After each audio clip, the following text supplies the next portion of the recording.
എല്ലായിടത്തും മഴയാണേ, നല്ല മഴയുണ്ട്. അത്യാവശ്യം നല്ല മഴ എന്ന് വെച്ചാൽ അത്യാവശ്യം നല്ല മഴയാണ്. ഈ ടൂ വീലറിലൊന്നും വരാൻ പറ്റാത്ത പോലത്തെ മഴയാണ് സംസ്ഥാനത്ത് അത്യാവശ്യം ഉടനീളം നിൽക്കുന്നത്. അപ്പോൾ നമുക്ക് ഈ മഴ സാഹചര്യം പരിശോധിക്കാം. കാരണം ഈ റെഡ് അലേർട്ടുണ്ട്, ഓറഞ്ച് അലേർട്ട് നൽകിയിട്ടുണ്ട്, പല ജില്ലകൾക്കും യെല്ലോ അലേർട്ടുണ്ട്. മാത്രമല്ല സ്കൂളുകൾക്ക് വടക്കൻ കേരളത്തിൽ സ്കൂളുകൾക്കൊക്കെ മഴ സാഹചര്യത്തെ മുൻനിർത്തി ഇന്ന് അവധിയും പ്രഖ്യാപിച്ചിട്ടുണ്ട്. മത്സ്യത്തൊഴിലാളികൾക്ക് ജാഗ്രത നിൽക്കുന്നു. അങ്ങനെ കംപ്ലീറ്റ് ഒരു മഴ സാഹചര്യമാണ്. അപ്പോൾ അതിതീവ്ര മഴയ്ക്ക് തന്നെയാണ് ഇന്നും സാധ്യത. വടക്കൻ ജില്ലകളിൽ പ്രത്യേകിച്ച് കണ്ണൂരും കാസർഗോഡും വയനാടും കോഴിക്കോടും മലപ്പുറം ജില്ലകളിലൊക്കെ റെഡ് അലേർട്ട്, 4 ജില്ലകളിൽ ഓറഞ്ച് അലേർട്ട്. കണ്ണൂർ, കാസർഗോഡ്, വയനാട് ജില്ലകളിലെ വിദ്യാഭ്യാസ സ്ഥാപനങ്ങൾക്ക് അവധിയാണ്. പിന്നെ ഞാൻ പറഞ്ഞതുപോലെ മത്സ്യത്തൊഴിലാളികൾക്കും തീരദേശവാസികൾക്കും ഒക്കെ ജാഗ്രതാ നിർദ്ദേശമാണ്. നമുക്ക് പൊതുവിലെ ഒരു മഴ സാഹചര്യം എങ്ങനെയാണെന്ന് പരിശോധിക്കാം. അലേർട്ടുകൾ എങ്ങനെയാണെന്ന് നോക്കാം. തിരുവനന്തപുരത്ത് നിന്ന് അഞ്ജു ജയപ്രകാശ് ഉണ്ട്. Anju, good morning. അഞ്ജു, എല്ലായിടത്തും മഴയാണ്. അഞ്ജു, പുറത്തിറങ്ങാൻ പറ്റാത്ത പോലത്തെ അത്യാവശ്യം നല്ല മഴ കൊച്ചിയിലും ഒക്കെ ഉണ്ട്. തിരുവനന്തപുരത്തെ മഴ സാഹചര്യം എങ്ങനെയാണ്? ഒപ്പം അലേർട്ടുകളൊക്കെ എങ്ങനെയാണ് അഞ്ജു? എവിടെയെങ്കിലുമൊക്കെ നമ്മൾ ആശങ്കപ്പെടേണ്ട എന്തെങ്കിലും സാഹചര്യം ഉണ്ടോ? എവിടെയെങ്കിലും മഴ കെടുതികളൊക്കെ റിപ്പോർട്ട് ചെയ്തിട്ടുണ്ടോ? കാരണം ഇന്നലെ രാത്രി മുതലേ ഒക്കെ തുടങ്ങിയ മഴയാണ്.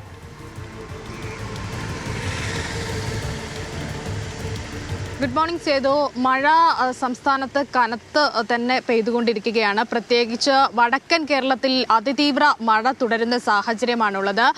5 ജില്ലകളിൽ റെഡ് അലേർട്ട്, 4 ജില്ലകളിൽ ഓറഞ്ച് അലേർട്ട് എന്നിവയാണ് നിലവിലെ അലേർട്ടുകൾ പ്രഖ്യാപിച്ചിരിക്കുന്നത്. അത് കണ്ണൂർ, കാസർഗോഡ്, വയനാട്, കോഴിക്കോട്, മലപ്പുറം ജില്ലകളിലാണ് റെഡ് അലേർട്ട് ഉള്ളത്. അതിൽ സേതു സൂചിപ്പിച്ചതുപോലെ 3 ജില്ലകളിലെ വിദ്യാഭ്യാസ സ്ഥാപനങ്ങൾക്ക് ഉൾപ്പെടെ അവധിയും നൽകിയിട്ടുണ്ട്. നിലവിൽ തിരുവനന്തപുരത്തിന്റെ അവസ്ഥ ഇതുതന്നെയാണ്. പുറത്തിറങ്ങുമ്പോൾ കുട ചൂടി ഇറങ്ങേണ്ട സാഹചര്യം തന്നെയാണ്. ഇന്നലെ രാത്രി മുതൽ പെയ്യാൻ തുടങ്ങിയിട്ടുള്ള മഴയാണ്. നഗരമേഖലകളിൽ ഇടപെട്ട് മഴ പെയ്യുന്നുണ്ട്. ചിലയിടങ്ങളിലൊക്കെ വെള്ളക്കെട്ട് രൂപപ്പെടുന്ന സാഹചര്യങ്ങളും കൂടിയുണ്ട്. മലയോര മേഖലകളിലും കനത്ത മഴ തുടരുകയാണ്. മണ്ണിടിച്ചൽ സാധ്യത ഉള്ളതിനാലൊക്കെ ആളുകളോട് ജാഗ്രതാ നിർദ്ദേശം കൂടി നൽകിയിട്ടുണ്ട്. ഇനി ഓറഞ്ച് അലേർട്ട് പ്രഖ്യാപിച്ചിരിക്കുന്നത് എറണാകുളം, ഇടുക്കി, തൃശൂർ, പാലക്കാട് ജില്ലകളിലാണ്. ഈ 4 ജില്ലകളിൽ ഓറഞ്ച് അലേർട്ട് നൽകിയിട്ടുണ്ട്. തിരുവനന്തപുരം, കൊല്ലം, പത്തനംതിട്ട, ആലപ്പുഴ, കോട്ടയം ജില്ലകളിലാണ് യെല്ലോ അലേർട്ട് പ്രഖ്യാപിച്ചിരിക്കുന്നത്.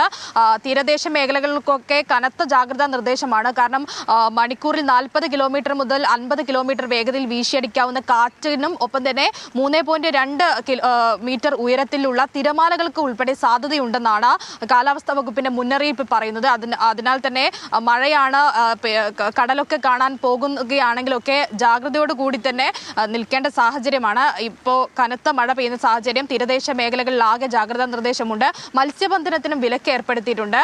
മാത്രമല്ല ഈ തെക്കൻ ഈ ഉത്തർപ്രദേശിന്റെയും ഒപ്പം തന്നെ മുകളിലുള്ള ചക്രവാത ചുഴി ഉത്തർപ്രദേശിന്റെ മുകളിലുള്ള ഈ തീവ്ര ന്യൂനമർദ്ദം രൂപപ്പെട്ടതാണ് ഇപ്പോൾ ഈ കനത്ത മഴയ്ക്കുള്ള പ്രധാനപ്പെട്ട കാരണം. ഒപ്പം തന്നെ ആന്ധ്രാപ്രദേശിന് മുകളിലായിട്ട് രൂപപ്പെട്ട ചക്രവാത ചുഴി, ഇതൊക്കെയാണ് ഇപ്പോൾ നിലവിലെ കനത്ത മഴയ്ക്കുള്ള കാരണം. ഇനി 2 ദിവസം കൂടി ഈ മഴ ഇതേ രീതിയിൽ കനത്ത് പെയ്യുമെന്നാണ് കാലാവസ്ഥാ വകുപ്പിന്റെ മുന്നറിയിപ്പിൽ പറയുന്നുള്ളത്. ഓക്കെ അഞ്ജു, വ്യക്തമാണ്. ഓക്കെ.